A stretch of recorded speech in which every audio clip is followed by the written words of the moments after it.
কোথায় সেই মোহাম্মদ বিন কাসেম 17 বৎসরের যুবক,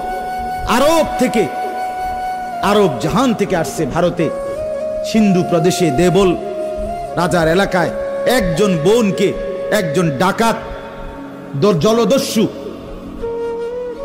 একজন পানির ডাকাত জলদস্যু তৎকালীন জামানায় একজন মুসলিম বোনের গায়ের ওড়না ধরে টান দিছিল।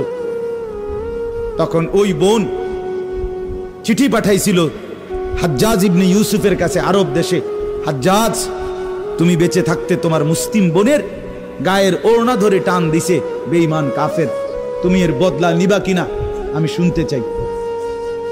হাজ্জাজ ইবনে ইউসুফ আমরা কিতাবে পড়ছি এরকম চেয়ার ছেড়ে লাফ দিয়া দাঁড়াইয়া চিৎকার দিয়া বলছে, বোন আমার, গোটা আরবের সমস্ত মুসলমান যুবক প্রয়োজনে জান দিবে, আরবের সমস্ত যুবকের কলিজা যাবে, জান দেবে, শাহাদাত বরণ করবে প্রয়োজনে, তবু আমি তোমার এই বেইজ্জতির বদলা নেব। 3 বার সেনাবাহিনী পাঠাইছে সে, 3 বার।